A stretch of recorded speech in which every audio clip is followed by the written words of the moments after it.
to a brand new episode of Delivering Marketing Joy. I am your host, Kirby Hasseman, and joining me today, a repeat guest, a rock star in all the senses of the word. She's the CEO and co-founder of Fairway. She's also a brand new board member on the PPAI board. So congratulations for that. Denise Taschereau, thank you so much for joining me. Thank you. I'm excited to be here again. Yeah, absolutely. Absolutely. So, and thanks for making the time. I know you are super busy right now, and I want to kind of dive right in on this sort of new role. You were recently elected as a new board member for the PPAI board. And that's a big deal in our industry and a big commitment, I know. So thank you for that service. What does that mean to you? And what projects would you like to see the board tackle? Well, first off, I'm so excited and I'm so happy that the members chose me and the first Canadian to be on the board. So I'm kind of excited to bring that voice. And I think I was really driven to, serve for, to provide some input and insight and elbow grease to the board. First and foremost, around building out a strategy or a framework for corporate social responsibility for the industry. Anyone who knows me knows that I'm deeply passionate about issues like sustainability and responsible sourcing, diversity, equity, and inclusion. And I feel like the PPAI has laid down almost like a rail track already for things like product safety. It's probably the best example where it emerged as an issue. It emerged as both a risk to our own companies, to our suppliers. It emerged as an ask on the client side and a demand on the client side. And the industry association responded, built roadmaps and toolkits and training and working groups and conferences, and created really a framework for the industry, whether you're a distributor or a supplier, to engage in a conversation and kind of up our collective game around product safety. And I feel like the time is now to do the same with a broader agenda that would include these other issues like environmental sustainability, like responsible sourcing, community impact, philanthropy, kind of the bigger picture of being responsible. So that's something I'm quite passionate about and felt strongly that could play a role and be in service to the board to kind of get that going, get that conversation going and cement it into our DNA as an industry. I'm really excited that you said that.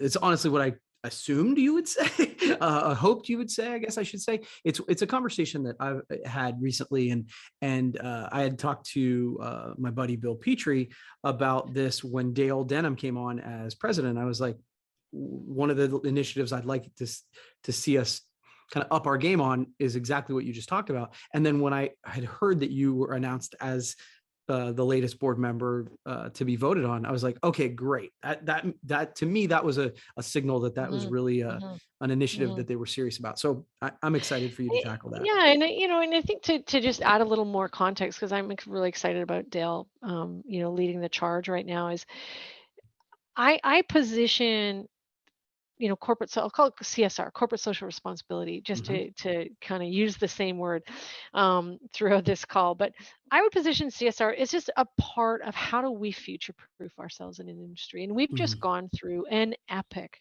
18 months. We've just gone through the roller coaster of roller coasters as an industry.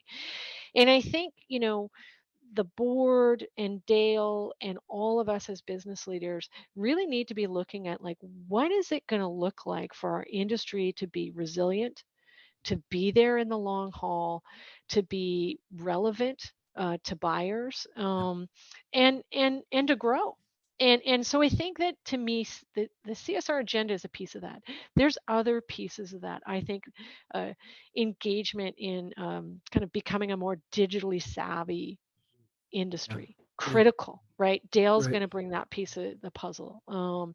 Looking at how do we ensure that we're building strategy, policies, toolkits that both reflect the needs of the larger distributors and suppliers that we're seeing through, a lot of consolidation, but not forgetting the heart and soul of the industry, which is smaller scale players. So we're kind of a smaller company sitting at that table, is kind of looking around to some of my peers at the board table, and and realizing like, wow, we're tiny, but that's a critical voice to have at Right. that table because our Yeah. industry is full of people, like fairware and smaller than fairware. So that's kind of another piece of the puzzle. I really think that it's about resilience right now. Like, how do we take what we've learned in the last couple of years of kind of hard knocks and take advantage of it Yeah. and build a industry that's really relevant moving forward.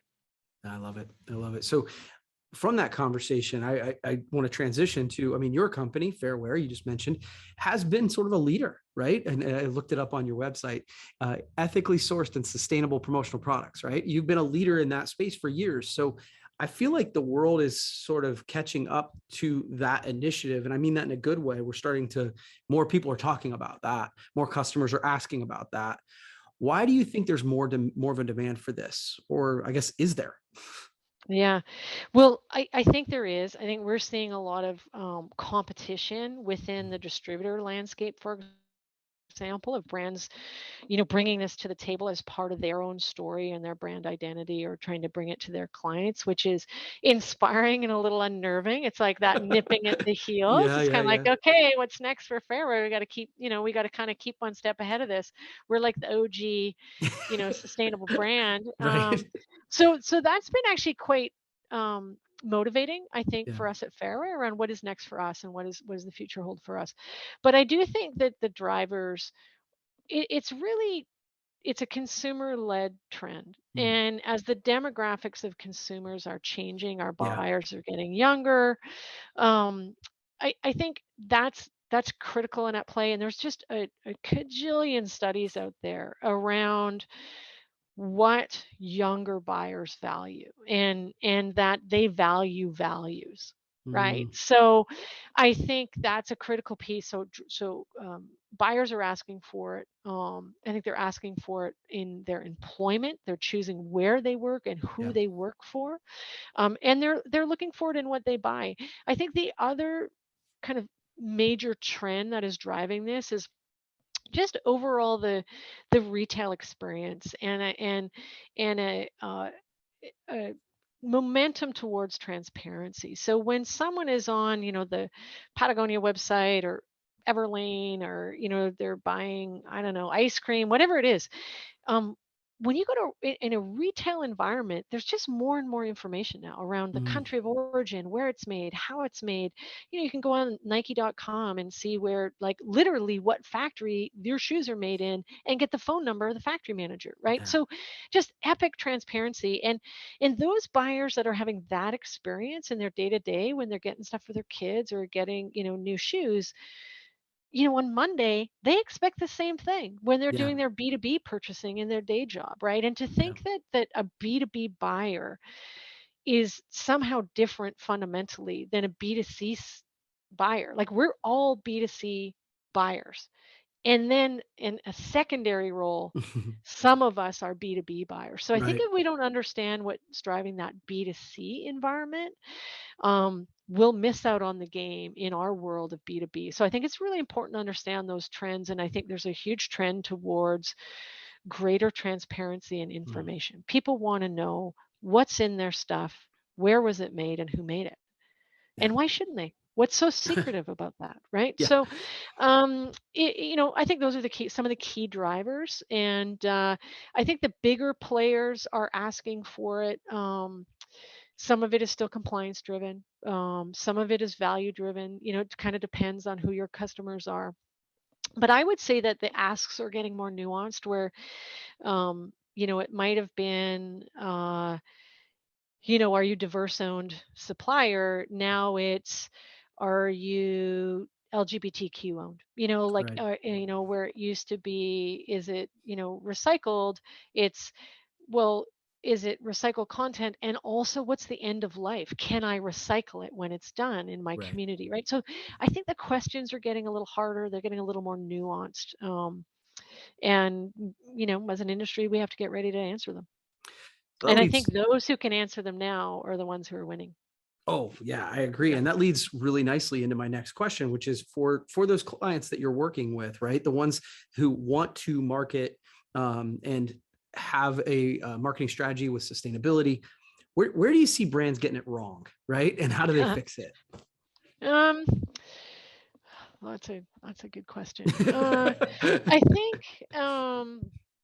I'm actually going to start by where I think we're getting it wrong as an Okay. industry, and then we can talk about where I think clients get it wrong.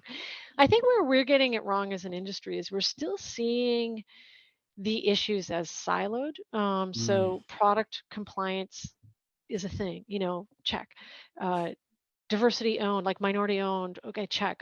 Give back, like somebody has this water bottle from this supplier has a give back component, right? Oh, okay. Like it's very compartmentalized. It's not seen as a kind of a strategic play, right?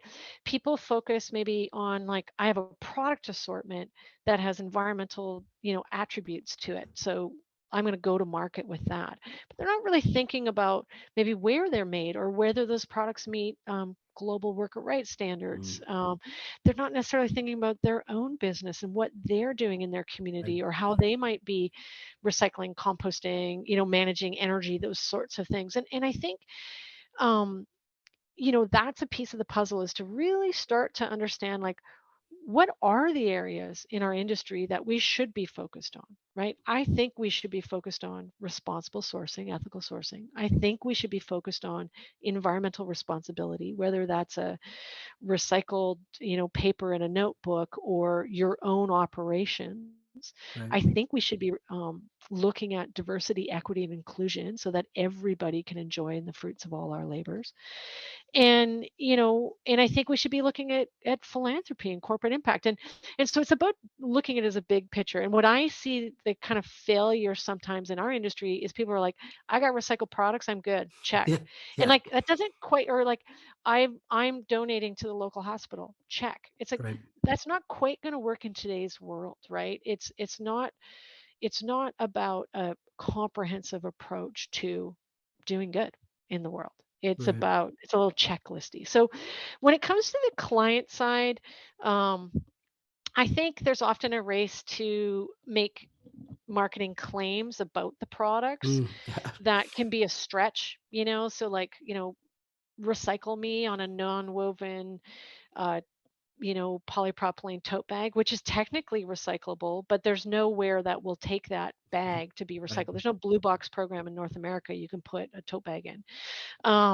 So it wouldn't meet the, Federal Trade Commission guidelines on environmental marketing claims, as an example, right? So I think sometimes clients, like, they want to hang on to the one, like, it said it was recycled, so that's going to become the anchor in this campaign. And I think just generally, it's, I hate to use this word, but it's like authenticity versus inauthenticity. And Yeah. I think, we've chatted a lot about this before, but I think the brands that are failing are the ones that are kind of trying too hard, and they're only telling the good stories. They're not really talking about being on a tough journey.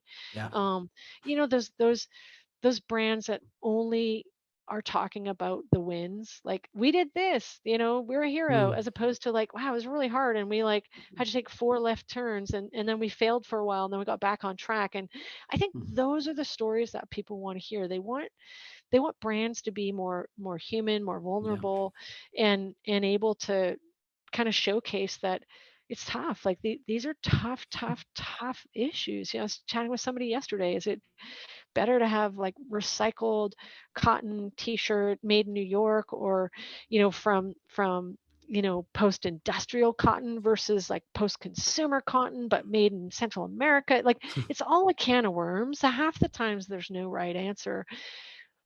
But I find that clients love it best, and I think consumers love it best, when you're just kind of open and telling the stories of the good and the bad, right? Yeah. And so I feel like I see clients sometimes hang on to the win, or only want to talk about where they're succeeding, and they kind of ignore where they're struggling.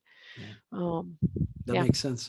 It makes sense, and I think that from what I'm hearing from you, and maybe I'm mishearing you, but the idea of just like, where as an industry sometimes we're getting it wrong, is that we're, like you said, a checklist, and it's not sort of foundational to who we are as an organization, right? And in other words, we don't really understand. We're just trying to do what somebody said that we're supposed to do, so that we can say, okay, we're good guys and gals and we can move Yeah. on, rather than making it a part of our culture. Yeah. Does that make sense?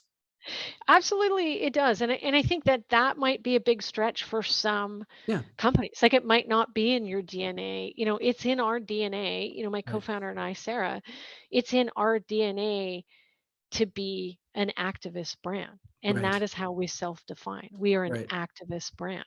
We Yeah. actively engage on political issues, some of Right. them not super popular, and we actively engage in driving change in Yeah. our industry and our supply chain. So that's us. It feels like us. We're super comfortable. We get up in the morning and we're like, yeah, let's, like ruffle a few feathers. We're good. Here we go. Um, that's fine. Like, we say no to clients, right? Oil and Yeah. gas clients call us and we say, no, we don't want to work with you. Like, Yeah. not your typical business, right? Right. That works for us. So that said, I think everybody can get in this game to some level or not. And I Yeah. think if you want to find awesome staff and keep them, you kind of want to show you got a set of values, Right. from 9 to 5, and I think there's like a history of people being incredibly engaged in their communities when they leave work, but never thinking about how they can live that life through Mm. their business as a Yeah. business owner or as an employee. So I, Yeah. I I think it's just these shifts into, like, how do we show up and do a little better every day, all day. Yeah. And you might not be like at a kind of doing the fairware thing. But Yeah. I think there's a lot of incredible, incredible companies in our industry that are just doing some great things, and often forgetting to tell their customers Great about it. point. Yeah, And that's a great point.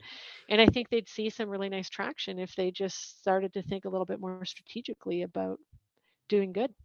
Yeah, no, that makes sense. Okay, this is great stuff. Final question for you. I want you Okay. to pull out your crystal ball, right?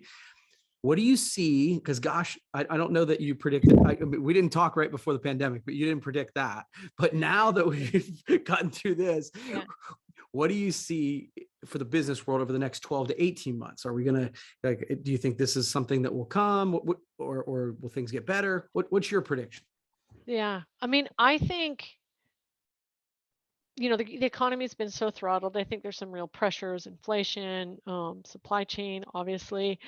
Um, I think in the longer haul, that 12 to 18 months, 12 to 24 months, like, we're going to see there's this roaring back feeling. Like, you kind of feel like it's like, the brakes are on, but the throttle's open. Yeah, that That's what makes it sense. feels like a little bit. Yeah, So I think we're going to feel that. I think we're feeling that, more and more in our business, that, things are kind of coming somewhat roaring back and have been this year. I do think we're going to see growth.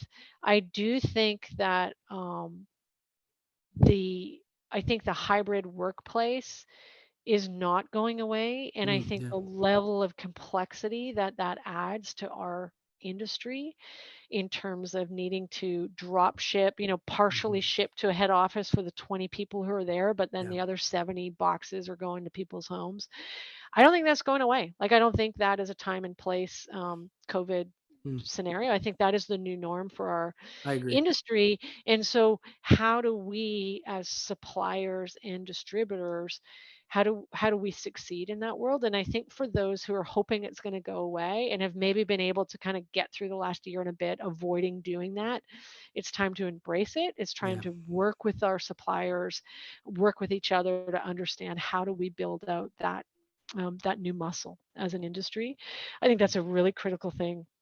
And I think the other thing, and I'm not just saying this because I kind of have Dale pictured in my mind right now.